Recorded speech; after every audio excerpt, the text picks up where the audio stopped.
good morning, all. Well, good afternoon or good evening. We're here with another episode of Urban Talk, and we are here with the great Bishop James D. Tindall Sr. And our focus today really is to get a good grip on some of the things that are happening in society today, Okay. mainly what Black people are faced with. One of them is this pandemic that has hit us in a very horrible way. And then, in addition to that, we have the racial protests, the discriminatory fight back that we're in the middle of right now. But what is unique and significant is that under the undercurrent of all of this is taking place, solutions are being mounted with an organization called Urban Summit. And Bishop Tindall is one of the founders and leaders. And so I just wanted to say, how are you doing, Bishop? Doing just fine. Doing just fine. It's pretty warm, but I'm doing just fine. And how All are you right. today, sir? Well, today's been busy, little technical things that I've had to kind of dodge around, but all in all, I feel we're in a good place in terms of what we're doing with business and the folks that we're working with. So All right. All that's a right. blessing. So we have another uptick in cases. Uh-huh. I just got a report from some of the hospitals, and sounds like we are once again feeling the wrath of COVID, and Mm-hmm. it's in the middle of the protest. So let's talk a little bit about, first of all, let's talk about the Urban Summit. Okay. Um, as I understand it, the goal of the Urban Summit is to see urban Kansas City become self-sufficient, self-sustaining, with its own sense of well-being and identity. And so, how did the Urban Summit come about? All right. We recognized as an elected official that the elected officials were not talking to each other. Uh, Mm, what was going on in Jefferson City State House of Representatives? The city council didn't know what they were doing or what an agenda was. mm, The school board didn't know what the city council's agenda was, mm, and the city council did not know what the school board's agenda was, as well as the county. The county did not know what the federal government's agenda was. And so, as a result of having elected officials mm, elected out of the central city, we discovered that nobody was talking to anybody. mm, So we decided, let's form a group that we can meet at least once a week, where we can now talk about the issues that each jurisdiction faces and the agendas mm, of each jurisdiction, so that when the city starts talking about school issues, that the school board would know what the cities would have given the city some information. mm, So likewise, the county would know what the school board and the city's doing. If our representatives sit down mm, and talk, and all we were talking about is let's talk once a week. Let's meet, mm, say, for breakfast. Let's mm, call this group the Urban Summit. mm, And we began that process of meeting. First, it was just elected officials. mm, Then we discovered that we needed to hear from those people who we represent, mm, that they're the ones that promulgate ideas, that come up with suggestions. They're the ones, they know more about what they need in their neighborhood than we do. So okay. let's pull them into the meeting. Let's pull Mm, some neighborhood leaders. Let's pull some others into the meeting so that we can now hear from our constituency, so we can represent them well. That's why the Urban Summit came. We started with a few folk. We ended up with, of course, well over mm, 50 on Friday and several hundred on our regular meetings. mm. I remember when I was appointed a position. I was working uh, with a charter for charter schools, Mm-hmm. and um, there was a lot of concern about charter schools. I was not in a place where I could really hear what the Black community was really saying, Uh-huh. actually, at that particular time. And so I got a tug from the governor at that time to come out and work in the at the state level. So I went to Senator Wilson, the late Senator Wilson, and I said, "Listen, this is what the ask is, Yeah. and I just need a good feel for kind of what that might look like Hmm. and who I would be serving or representing." And so she called Charles Hasley, the late Charles Hasley, and Charles Hasley called me in and said, "Listen, here's what you're gonna do." Sound like Charles. So he kind of laid out and said, "Here's where this is your key resource in Right, understanding how you can serve your community best." right. And he introduced me to the Urban Summit. I think it was right at the beginning, one of the early meetings. And then at that particular point, um, yeah, I became kind of hooked on the value of it. Hmm. And then I was able to become one of the recruiters and bring in other people and everything else.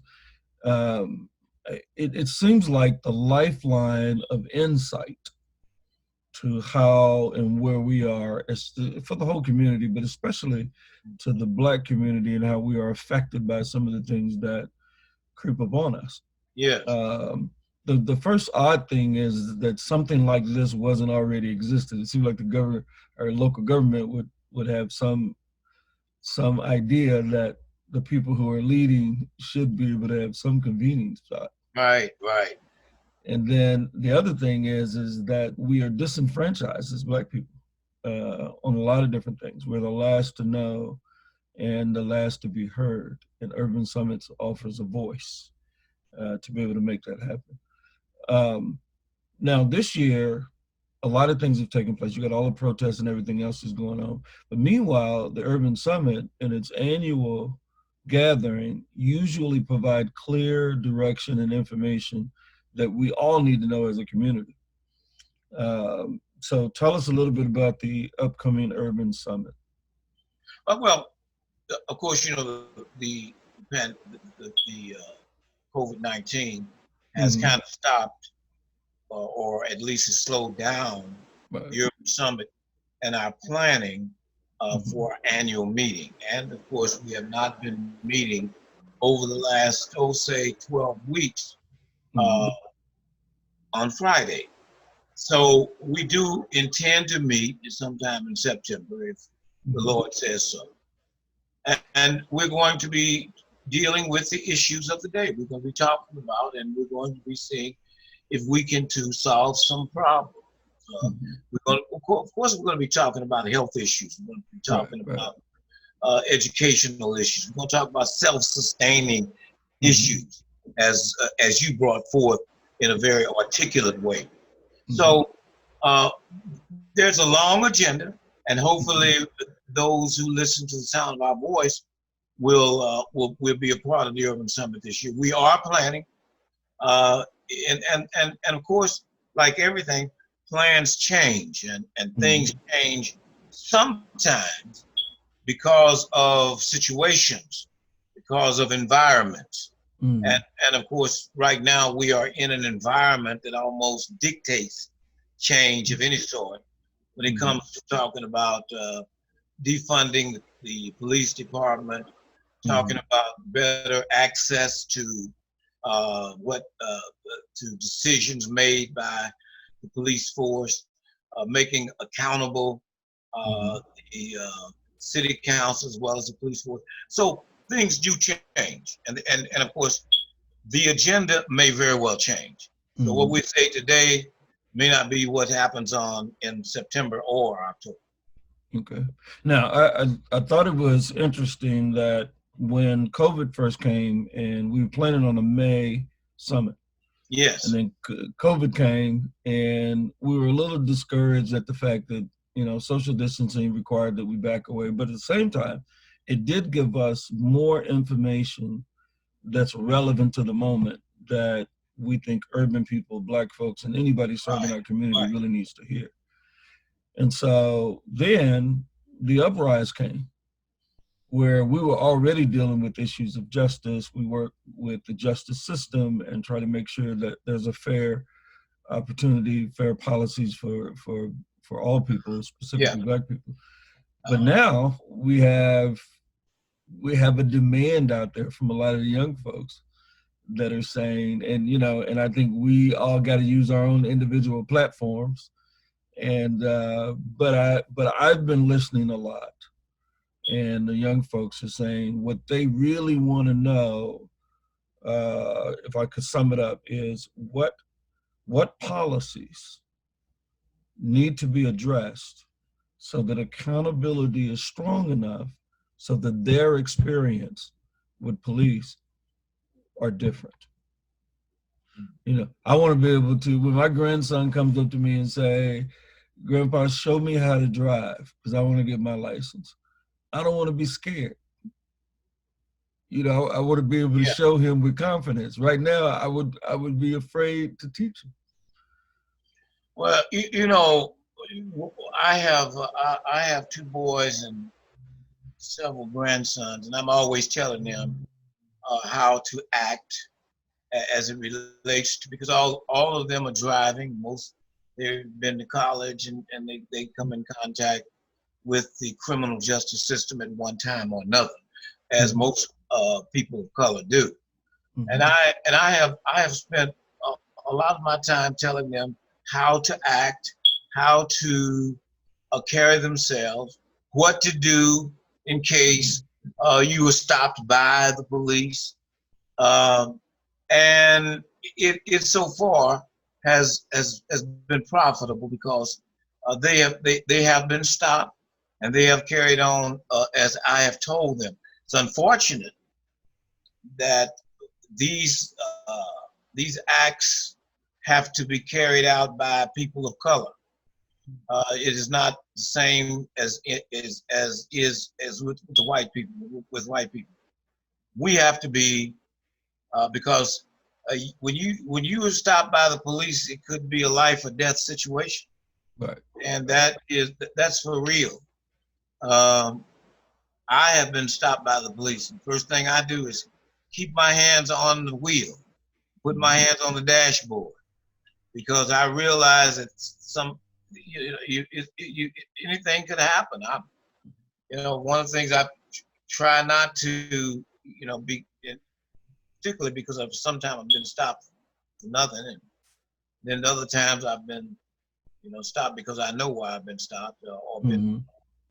But I think that we face a turning point Mm-hmm. in the history of the civil rights struggle Mm-hmm. and the civil rights movement. It's a plus. It's added to the Mm-hmm. civil rights struggle. We came from segregation and degradation to acceptance to integration. Mm-hmm. Now we have to deal with the criminal justice system, a sleeping giant as it Mm-hmm. relates to the majority community Mm-hmm. and our people, because the Yeah. majority community until now did not really believe the things Mm-hmm. have been going through. Well, see, it seems like you said a lot, so let me throw a couple things in there. Okay. First, with me, I did all the things that I was told to do by my uncles and everybody else who guided me on. They Mhm. said, when you get stopped, they didn't say Yeah. if you, then here's what you do. And the so often we would get, because I got a car fairly early. I was in my teens, and we get pulled out of the car. The first time when the police asked me, "Can you search my car?" I said no. And so he opened up the door and pulled me out of the car, threw me down on the ground, put his foot on my back, and then they searched my car.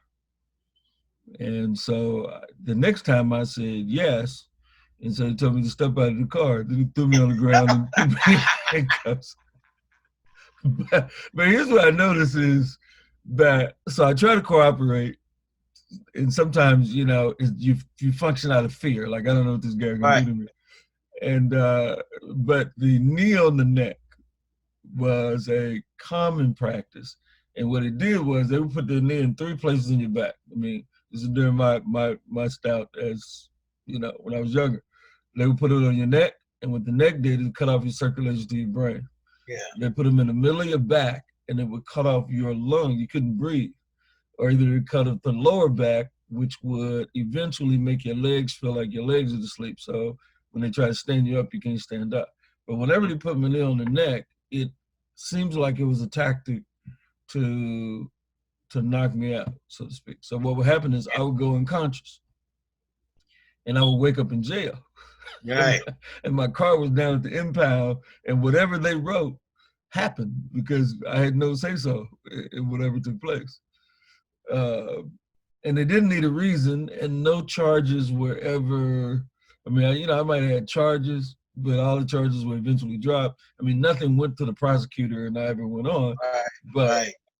but it was just a routine, and I would just come home and I would think, okay, another beating. I mean, I got stopped by the police. I survived, and so that was so normal for me. Now, here was the shock. I was in the desegregation movement as a kid, right? So then they desegregated us, or they started the desegregation process and moved me over to a school which predominantly white. So, you play sports and you hang out with these guys, and so they become friends of mine. So what I found out, that was when I found out that the police only did that to black people. like none of my friends ever had those kind of stories. In fact, half of them didn't believe me. I'm like, no, that really happened. But in fact, I was shocked. They were shocked at what happened to me. I was shocked at what happened to them. That's the first time I found out that the police were only like that to black people. Right. Right. Which was quite an awakening at that particular time. Now, at that time, I think guys lost their lives, but we didn't have cell phones and we didn't have all this kind of stuff. So whatever the police wrote in the report happened, whether it was true or not. Right. Right. That's and so now we have the arguments are what legislation needs to be looked at. Like, do we think about police having a license with the state? Like, as a professional mental health professional, I gotta have a license with the state in order to serve in that state, even though the state's not hiring me. Mm-hmm. So should they have a license that is connected to an ethics board in the state, so that then the local police only have their primary responsibility of making sure that person follows protocols. But if there are ethical issues, those ethical issues, someone can snatch your state license, and it doesn't matter what the local police do. You cannot get out on the streets and putting people in harm anymore. Well, Reverend D, I have been in a civil rights struggle since I was 16 years old. Mm-hmm. And I was a member of the NAACP, member of the Congress of Racial Equality, mm-hmm. member of SNCC, member of SCLC, member of CORE. I was a member of a lot of civil rights organizations, but they were located, most of the offices were located on 12th Street. And I grew up on 12th Street, and 11th and Vine is where I was born. And so I frequented on many occasions these civil rights offices and knew many of those who were over the civil rights struggle. So on Saturdays, we chose to go to downtown to march around Macy's, Jones, and some of the other places that would not let us eat or come into their establishments to eat or to shop in certain places. Certain places you go in, you couldn't try on a hat. If you picked up a hat, you had to buy it. Okay. So you couldn't, if you tried it on, that was your hat. Mm-hmm. So they wouldn't, because they didn't allow Black people to try on hats and eat in certain places. So as a young person, a part of all those civil rights organizations, we were very active Mm. in trying to make change, Okay. and trying to affect change in Kansas City. We could not eat at different restaurants. Mm. We could not go to the movie theaters downtown at Mm. all. We could not ride in a yellow cab. Mm. The yellow cab did not come into the African American community. I don't care how many times you called, they did not come. So the African American community and its entrepreneurship, some people created their own cab companies, Consolidated Cab Company, Palace Cab Company. And I worked my way through school working for Consolidated Cab Company, driving number 10 at night. And there are so many times that the criminal justice system has attacked me and been unfair to me. We have had situations where we went to, as a matter of fact, I went, there's a place downtown called Grant's. Some people know that it's a department store. You could buy food and you could eat something in Grant's, to buy hot dogs in Grant's, but you couldn't sit down at their counter. You couldn't sit down at the counter, buy a hot dog and leave, but you could not sit down at their counter. So I was tired one day and I decided I was going to sit down at the counter. So they waited on all the people around me. Well, all the white people came around me. They waited on. I sit there, I don't know, for about an hour. And one of the waitresses finally came up to me and said, "We don't serve colored folk here. So we're not going to serve you. So you might as well get up and go over to the hot dog stand, get your hot dog and leave." I said, "I'm not leaving until you serve me." And of course, they called the police. Police came and gladly took me to juvenile detention, where my mother came and picked me up. She was very angry. And so I went back the next day. After I got out, I went back the next day to the same place. And the same thing happened. I went back to jail next day. So closed on Saturday. So that Monday, I went right back to the counter, sit at the counter. And so they told me, they said, "Well, we're tired of you sitting at the counter. What is it you want?" I said, "I want a hamburger." And they said, "Well, we're going to give you a hamburger and you eat your hamburger and get on up out of here." So they bought a hamburger. I asked for the bill. They gave me the bill. I paid for the hamburger and left. I left the hamburger and all. I just wanted to know, I wanted them to know I wanted to be treated like everybody else. I wanted to be served like everybody else.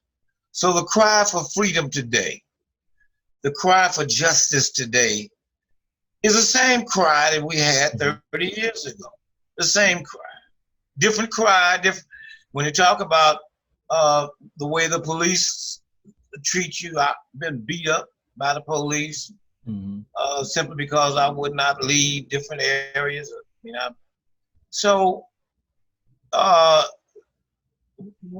once I was a part of SCLC, when I was executive vice president of SCLC, we sued the police department in federal court. And we sued them based on the fact that they did not hire African Americans. And we won. SCLC won a decision in federal court to make the Kansas City, Missouri Police Department change its hiring practices. So I've been on the battlefield, both in the justice system as well as being beat up by the police. So I know what it is. I know that you cannot give up. You have to stay. You have to stand. You have to continue to fight, even though it may look like that you are wrong for asking for certain things that you know you deserve, and it's only right. You have to keep on fighting. Uh, Mm-hmm. Bruce Watkins told me once, he said, Tindall, I like the way you fight. He said, because it's the squeaky wheel that will get the grease. So Mm-hmm. keep on fighting. Keep on fighting. I'd say to the young people today, keep on fighting, Mm-hmm. because it's the squeaky wheel that gets the grease. One young man called me the other day because he knew I was a part of the civil rights struggle. Said to me, come on down to the plaza and meet us down there about 3 o'clock. And we're going to protest this evening and stay late into the night. And I said to them, I said, son, I'd like to go. I'd like to be there with you. And I will be in spirit. Mm-hmm. I cannot go. I cannot be there with you. But it is time for you as a young person to stand up like I stood up 30 years ago. Mm-hmm. And so I glory in the spunk of these young people who are fighting for change. The only way it's So going to change. you bring up a good point. I think when I had conversations and started talking about what you went through, then years later what I went through, and now what they're fighting Yeah. for some reason they don't all seem to understand that connection. And there's a couple of things that come to mind. Now, you know, I'm a human behavior researcher, so that's kind of Yeah. what I do. But when I look at the generations in general, my great grandfather, or great great grandfather and grandfather really taught us. So we're 13% of the population.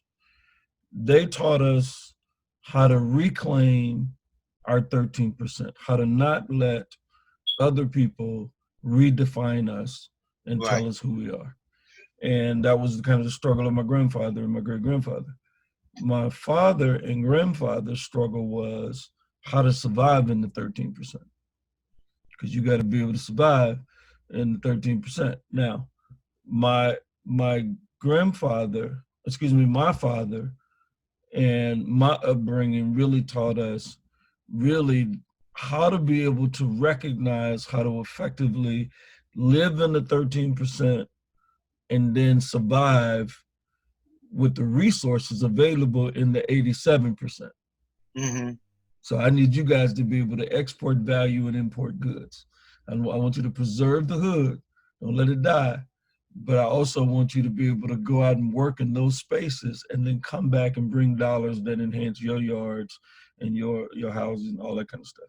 Right. What we seem to have taught our kids is that you need to get out of the 13% and live your life according to the 87%. Right. And so our kids never learn how to preserve the urban core. And so now they're all rushing to get out into the 87% and expect that they're going to be accepted as equal. But to the 87%, you're always a 13%er. I don't, even if you're raised in their schools and work in their places or whatever, they still look at you as a 13%er. And so when you get stopped by the police, when you go through the store, when you anything to go in, you just can't take the uniform off of being a 13%er. And so how do we get our kids to see the value, your grandkids, to see the values of the 13% again? How do we preserve our churches and preserve our foundation of it? We realize if the church disappeared in the urban core, there will be no organization that has constitutional protection. You know. How do we do that? How do we do that? That is an excellent question. Mm-hmm. And our basic problem with our young people today is that they don't know their history. They Okay. don't know their history. I was interviewing a young man the other day who's running for office, and he in his opening statement, he said he's running for office because our political our political representatives do not know what they're doing, and many of them have been elected, and don't have any idea as to what the present generation needs or wants. Mm. And for the most part, historical organizations within the Kansas City area, this is his Mm. point, have failed the young people, Mm. have failed them as young people Mm. because they have not been actively seeking effective change, and that they have been satisfied with the status quo. Therefore, he's running for office to introduce a new set of rules, a new set of changes that need to take effect.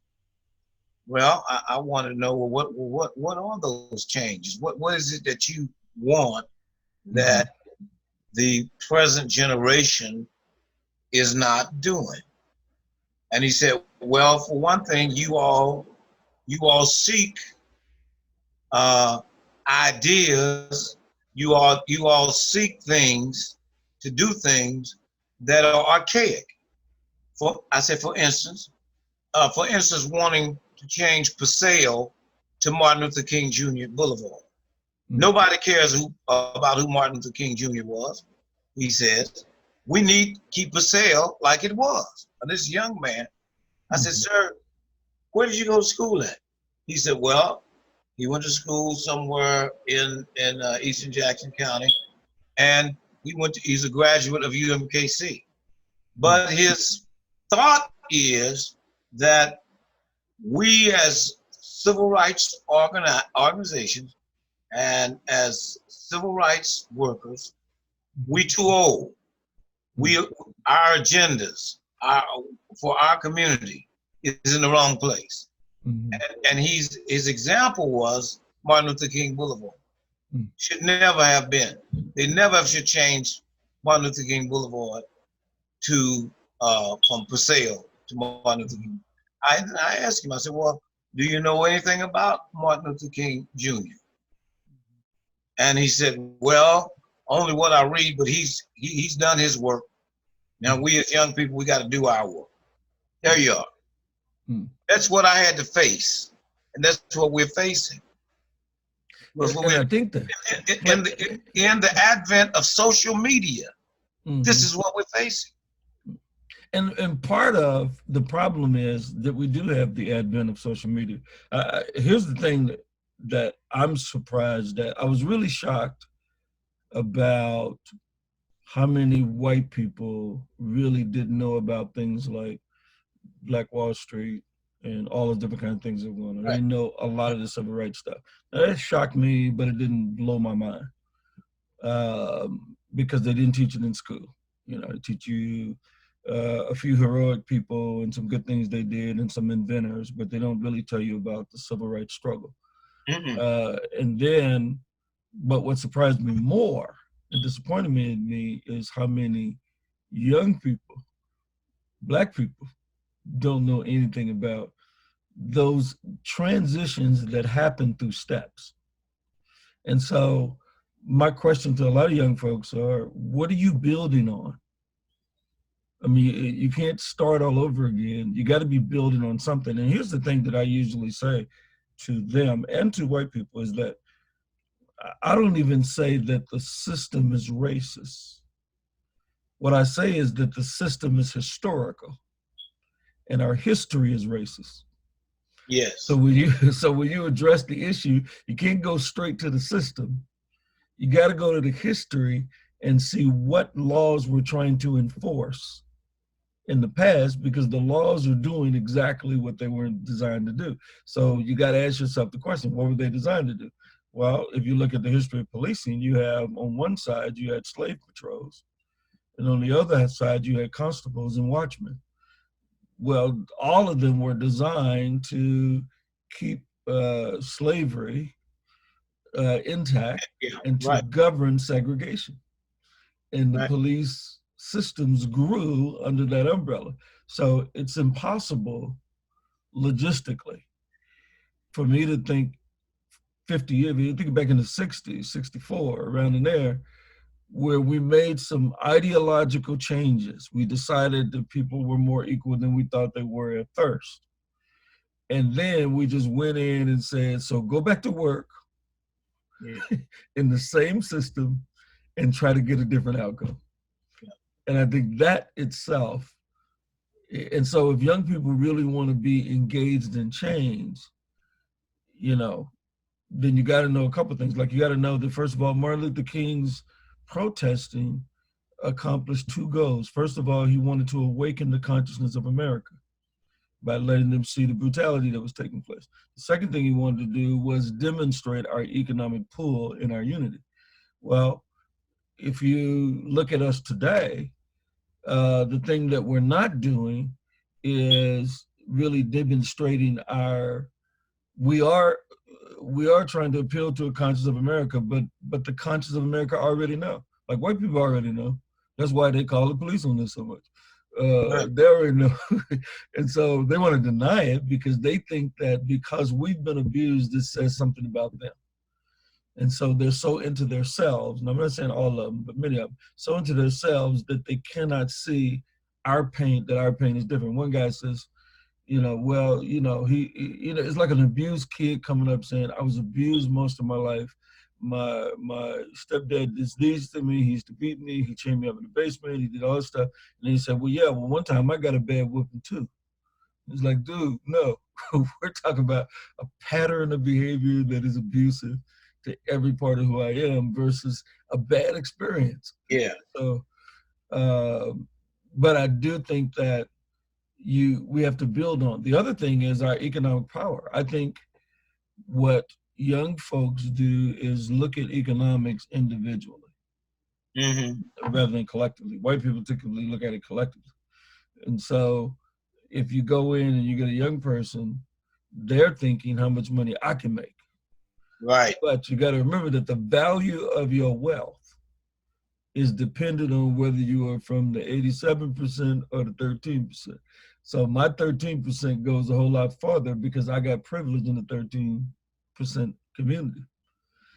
I don't have privilege in the 87%. So no matter how much money I got, Stevie Wonder wrote a song about that. No matter how much money I got,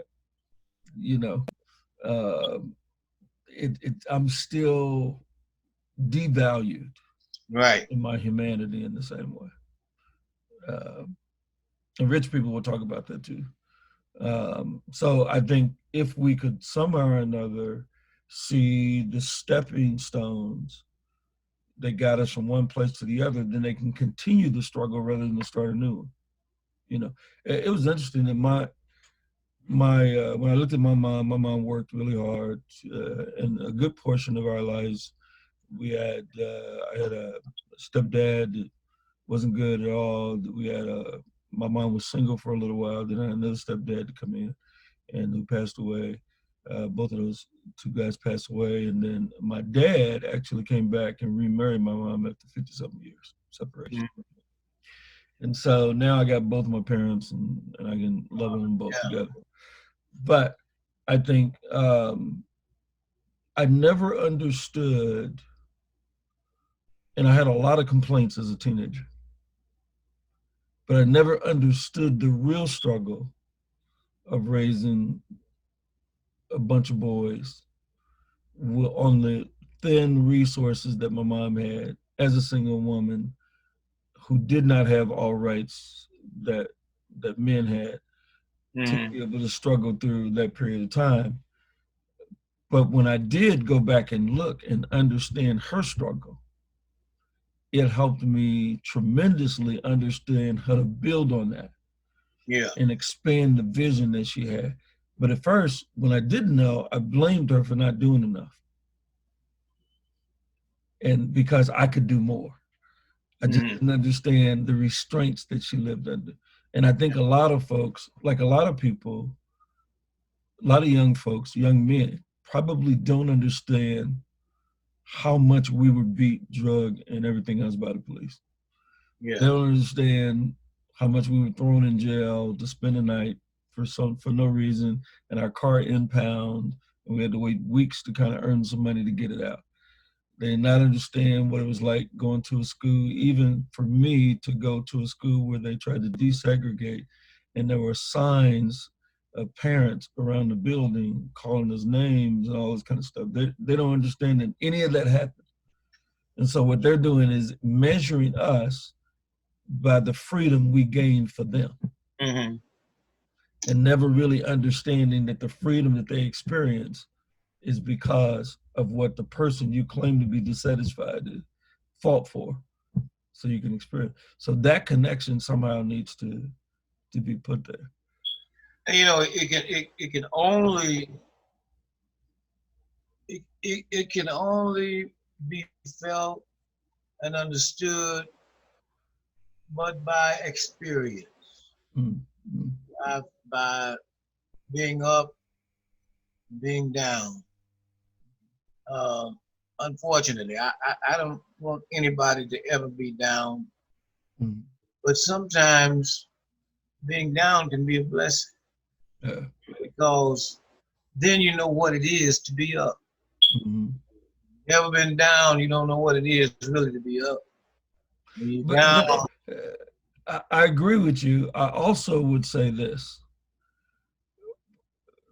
the richness in my understanding of my history as a black man was not because I experienced all of the things that those who came before me experienced, but that I do get to sit down at the Urban Summit and I get to hear what foundation was built that I'm standing on. I did get to sit down and some of the people who I am sad that many young people won't get to experience moments with, and I, I I got to experience a lot of during the time when Cleaver was in and he was younger, and I was passing out freedom things for that generation. And Bruce Watkins was around, and Charles Briscoe was around, and Charles Hasley was around, and yourself. I got to spend great time with these guys listening. I didn't have much to offer. I thought I knew everything when I came into the room, yeah, but Senator Yvonne Wilson, her husband, um, even Ollie Gates, and a lot of folks coming behind me won't get the privilege of sitting at the table with those guys and with you guys and being able to understand what foundation we're standing on. What we're doing is standing on the foundation. They're standing on the foundation of our struggle and complaining because they think that because we didn't get as far as they want to go, then we didn't do well. But they don't understand that had we not fought, yeah, they would be nowhere near where they are. Like the fact that you have an opportunity to graduate from UMKC is not because you're so great and we have bad ideas. It's because we took the beating mm-hmm. so that you could go to school. You know, all of those things that, and I think the Urban Summit is a vehicle through which we can make that happen Mm-hmm. if we continue to think about how do we get our folks to learn how to live within the 13%. Not I mean always live in the 13%. I think what we've done with places like Citadel and Sheraton Estates and all that kind of stuff gives you a suburban lifestyle in the urban core if you want it. But if you want to live out in some of the other places, then you got to be careful that you support and don't think that you should live in Grandview and represent Kansas City. If you want to be in Kansas City, then be in Kansas City. Mm-hmm. Yeah, But I do think that somehow or another, we have to begin to have the conversations that connect them mm-hmm. from us before all of us are gone.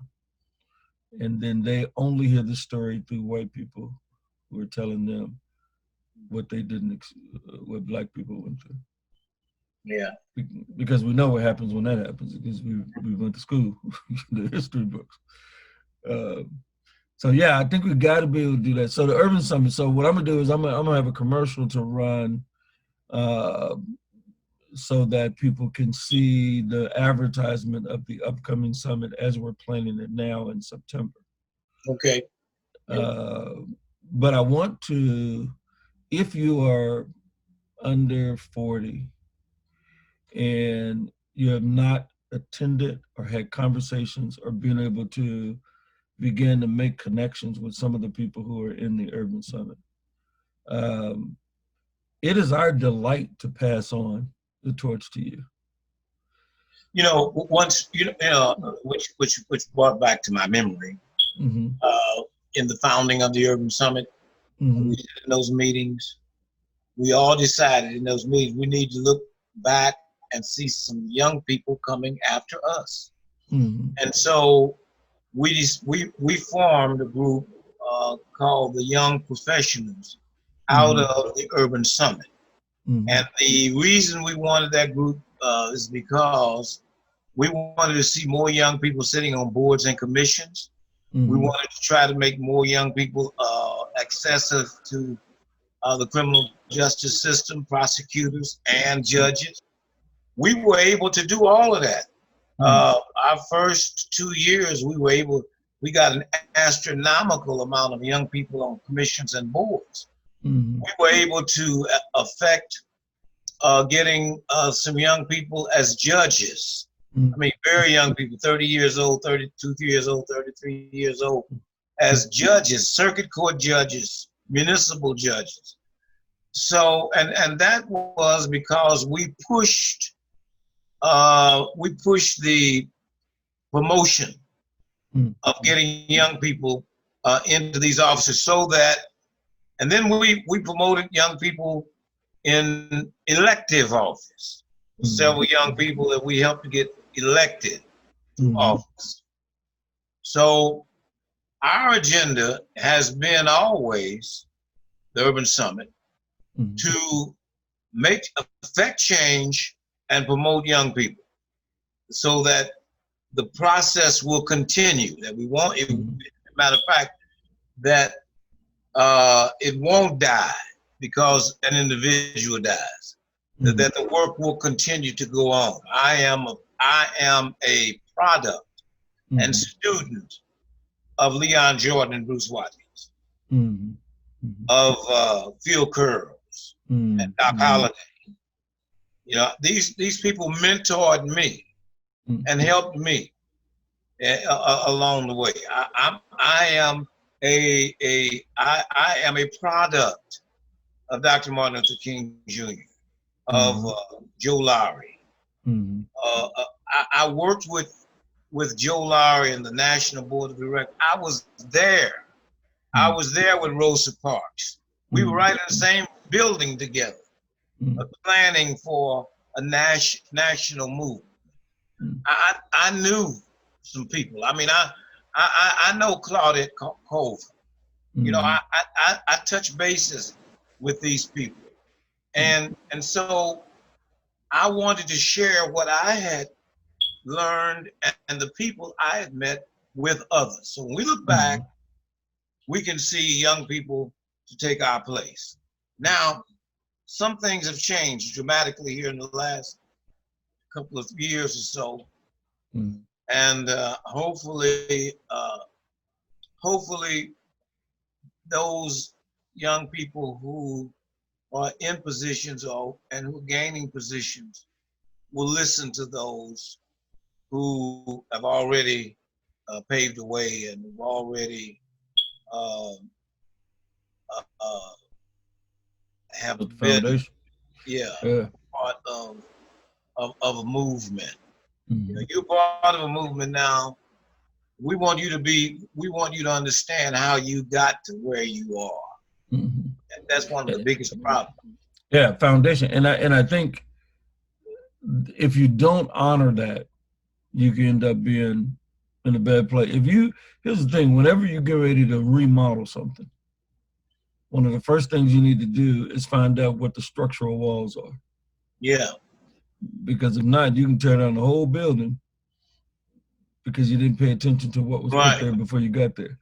And so I think that's kind of what we face. We have a generation of folks that we need to find a way for them to recognize that there are structural walls in this process. And they've been built there and sustained by people who were here before you got here. And so when you go out and demand change and demand all those different kinds of things, What you don't want to do is tear down the structural walls while you're trying to remodel Yeah. and end up having the whole house fall down. And so I think Urban Summit offers that space for young people to really understand and be able to get there. So our hope is that as we think about this summit coming up, and as you think about the Urban Summit altogether, when you think about our annual meeting, and when you think about this altogether, you ought to consider, young folks, coming in and beginning to understand this is better than a history book. Yeah. Better than what you're gonna learn in school or stories that are told for you. These are the folks, the pioneers. I am so glad that I had people who cared enough to pull me in and say, if you want to do something, let me tell you what foundation you're standing on. Because those things were paramount in helping me make better decisions for the things that I really wanted to change. And and it's not going to be in the paper, and it's not going to be in all those different kind of places. That's just not where change actually happens. Right. I will say one other thing, that I think if you give a starving man a cracker, he'll think it's a gourmet meal. And I say that as we're protesting for change. I don't want us to settle for what won't make a difference but tastes good today. Right. Right. And so I think that really starting to think about, what do we do? How do we protest? How do we get there? That foundation and your ideas, young folks, can take us to a much better place tomorrow. Well, Reverend Archer, you're doing a great job, and I'm proud to have you as a part of the Urban Summit down through the years. Mm-hmm. Your educational experience, and you're working on different boards and commissions. The things that you do now for those who are less fortunate, for the homeless, for the drug addicted. We appreciate your work in this community very, very much. I appreciate the coaching and the support that I've gotten to be able to figure out where I can build a platform for change, and how I can use whatever resources I have to make us stronger as a people. I have learned to live effectively in the 13% and affect change in the 87% from people like you guys. And so if we can continue that trend, I want to be able to find some people like me and give them what I got from you so the chain continues. And I think the Urban Summit, so you'll hear, those who are listening to us, you'll hear more about the Urban Summit. We're going to have some commercials that come out. Once we get all those approved, we'll be running those on social media platforms, and just reminding folks and telling you how you can register and get connected. And trust me, one day is worth an exploratory investment in what could change the rest of your life. Absolutely. And we want to be a part of that. So I want to thank Bishop Tindall for taking the time to share with us. Our hope is that we can expand those private moments that we have through social media, so other people can get kind of the insight and the benefit that I've been able to experience at meetings, but even more so when we start our meetings back. Look to be a part of your foundation and your future. Thank you very Urban much. Talk. Thank This is you very Urban Talk. We'll see you next time. Say it again. Just thank you very much. All right. We'll see you guys.